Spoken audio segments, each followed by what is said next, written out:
Viewers, this is me Sarmad Hussain Abbasi. So today we are going to learn the kinds of philosophy. आज हम पढ़ने जा रहे हैं काइंड्स ऑफ फिलोसॉफी। फ़िलासफ़ी की अक़साम कितने हैं, कितने किस्म की फ़िलासफ़ीज़ हैं यहाँ पर। पहले हम लिख रहे हैं epistemology. Epistemology means this is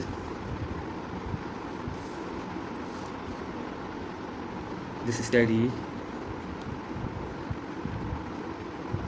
explain the nature of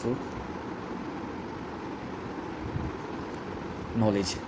ये स्टडी हमें क्या ज़ाहिर कर रही है, क्या दिखा रही है हमें? Nature of knowledge. नॉलेज मतलब किस किस्म की नॉलेज है, तो इसको हम क्या बोलते हैं? एपिस्टीमोलॉजी। एपिस्टीमोलॉजिस्ट भी होते हैं, ठीक है। और दूसरी हमारी कौन सी है philosophy?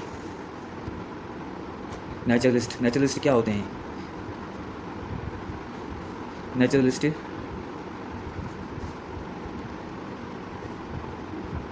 believes that knowledge can be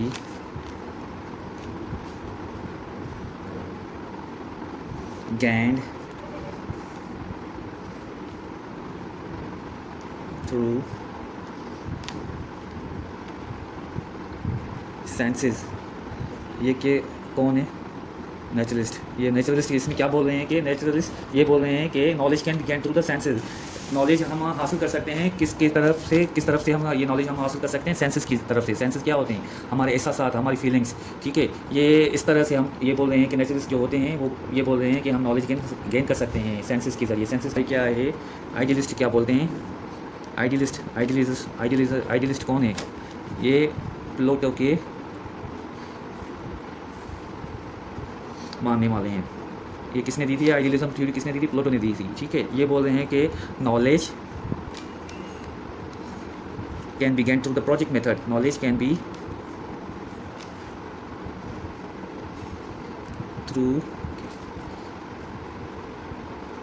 get through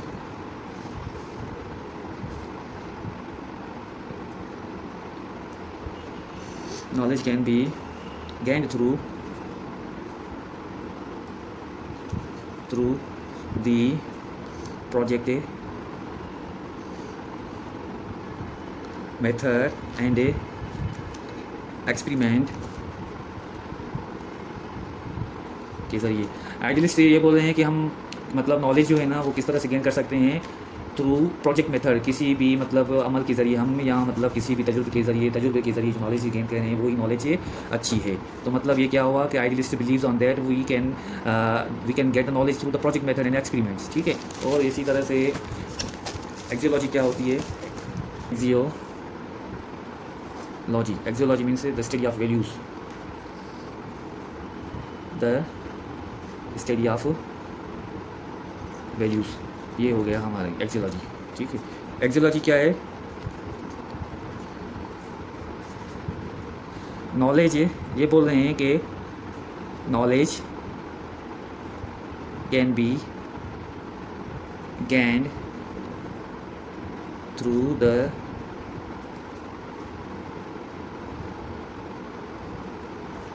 the values and old tradition and culture, ठीक है। ये हो गया हमारा एक्सियोलॉजी। एक्सियोलॉजी का मतलब क्या है? Study of values. नॉलेज ये बोल रहे हैं कि knowledge can be gain through the values old tradition and cultural. तो ये बोल रहे हैं कि नॉलेज हम मालूमात गेन कर सकते हैं किसके ज़रिए? वैल्यूज़ के ज़रिए। वैल्यूज़ क्या मतलब? मयार्स होते हैं, ठीक है। किसी भी कौम की, किसी भी नस्ल की एक मयार होता है, एक जीने का उनका तौर तरीका होता है। ओल्ड ट्रेडिशंस उनकी रस्में कौन सी हैं, ट्रेडिशंस कौन से हैं, उनकी कल्चर्स कौन से हैं। तो ये बोल रहे हैं कि इनका मतलब ये इनका बिलीफ होता है कि एक्सियोलॉजी ये बोल रहे हैं कि knowledge can be gain through the values and tradition, old tradition and cultures, ठीक है। और एसेंशियलिस्ट क्या बोल रहे हैं? एसेंशियलिस्ट ये बोल रहे हैं कि the aim of the education से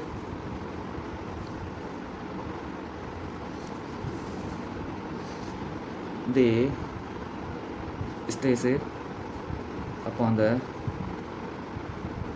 mental discipline. In this doctrine they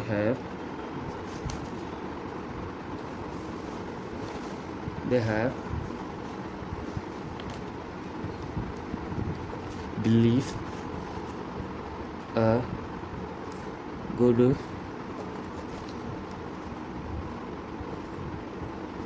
mind can perform everywhere and it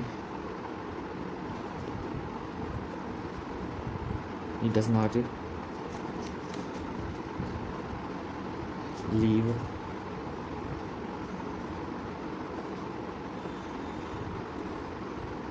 opportunity. It does not leave any opportunity without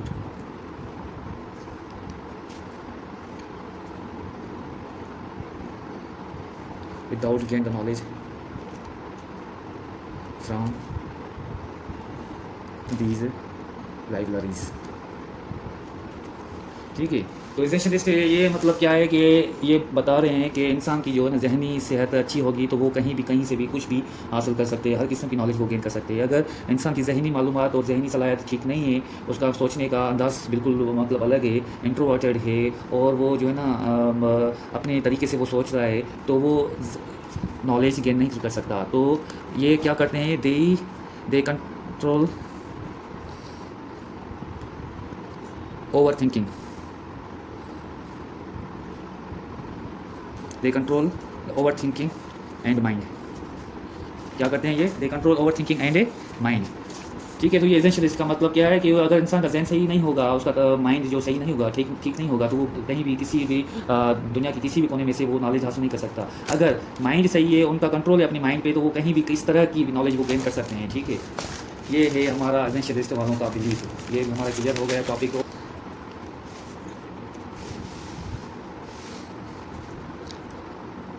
ट्रैगमा means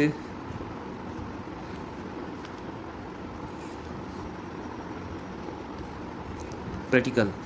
ये किसने दी थी, this idea was this idea was based on the John Dewey. He said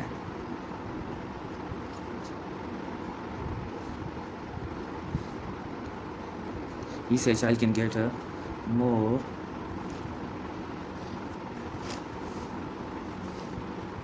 useful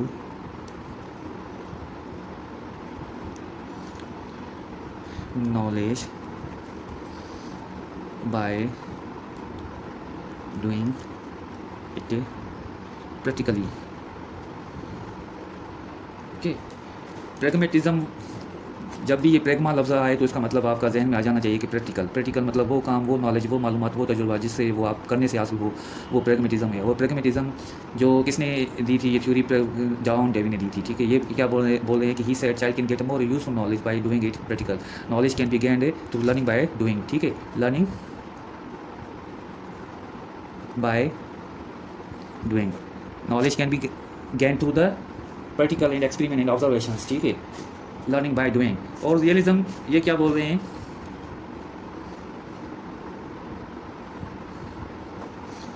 और ये theory किसने दी थी, this theory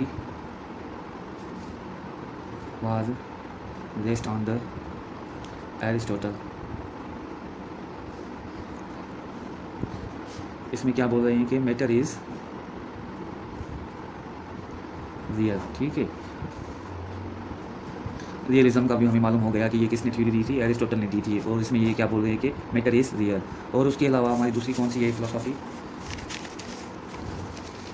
rationalism.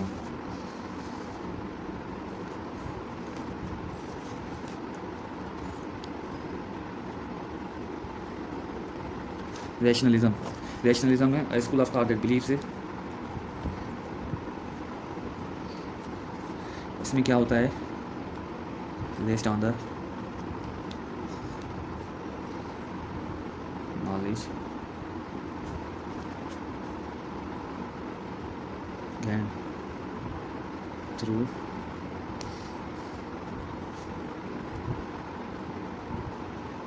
Rationalist और rationalism ये क्या है? Rest on the ideas of knowledge, knowledge can be gain through the reasoning. हम कोई भी मतलब मालूमात हासिल कर रहे हैं कि उसमें ये बिला वजह मतलब कोई भी चीज़, ये इनका मतलब होता है कि इनका थॉट होता है कि बिला वजह कुछ भी नहीं होता। हर कोई चीज़ जो भी होती है कि उसके पीछे कुछ ना कुछ कारण होता है, कुछ ना कुछ कोई रीज़न होता है। तो ये जो लोग होते हैं ये बोल रहे होते हैं कि हमें कुछ भी जो भी हासिल हो रहे हैं उसका पीछे उसके पीछे कुछ ना कुछ कोई राज है, कुछ ना कुछ कोई करने वाला है। Without reasoning nothing is happening in this world, ठीक है। और एम्पेरिसिज्म वाले क्या बोल रहे हैं कि ये जो बोल रहे हैं कि जो भी हमें नॉलेज हो हासिल करनी चाहिए वो थ्रू किसके तरफ, किसके ज़रिए हमें हासिल करनी चाहिए? एक्सपीरियंसेस के ज़रिए हासिल करनी चाहिए और प्रैक्टिसेस के ज़रिए हासिल करनी चाहिए।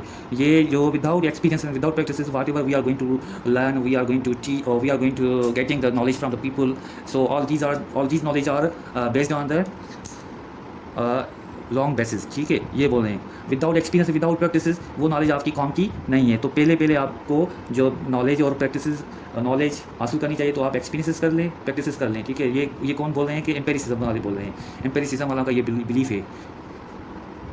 और इसी तरह से नेचुरलिज्म वाले क्या बोल रहे हैं? जब भी नेचुरलिज्म लफ्ज़ जहन में आ जाए तो आपके सामने ये याद करना चाहिए कि इसको किसने दिया था। इसको रोसो ने पेश किया था। रोसो ने कौन सी इसकी फेवरेट कोटेशन ये थी कि man is born free, he is in a chain everywhere, ठीक है। ये आपको जहन में रखना है कि रोसो की ये मशहूर कोटेशन है, man is born free he is in a chain everywhere. और रोसो का जब भी नाम आए जहन में तो इसका मतलब ये है कि ये रोसो ने नेचुरलिज्म ने थ्योरी दी थी, ठीक है। He was the exponent of the naturalist and naturalism, ठीक है। और इसी तरह से William want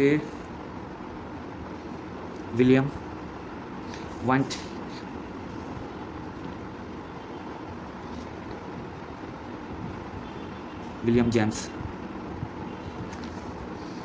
John Dewey and Kilpatrick.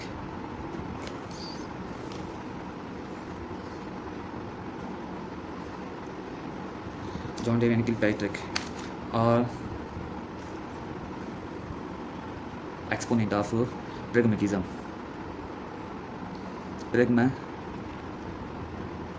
Pragmatism means learning by doing, ठीक है। William James, John Dewey and Kilpatrick. अभी ये इनका निमोनिक कौन सा है? ये निमोनिक विलियम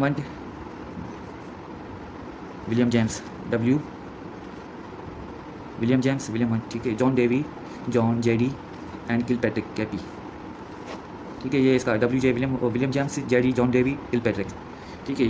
ये एक्सपोनेंट ऑफ ये किसके एक्सपोनेंट हैं? प्रैग्मेटिज्म के हैं। किसके हैं? प्रैग्मेटिज्म ये वाला, ठीक है। प्रैग्मेटिज्म मतलब क्या है? Learning by doing. ये इनका बिलीफ होता है कि अगर कोई भी हमें नॉलेज हासिल करनी चाहिए कि थ्रू एक्सपीरियंसेस, ठीक है, थ्रू प्रैक्टिकल हमें नॉलेज जो भी हासिल होगी वो ही अच्छी नॉलेज होगी। और उसके अलावा जो भी नॉलेज हमें मिल रही है कहीं भी किसी के भी वो अनऑथेंटिकेटेड है।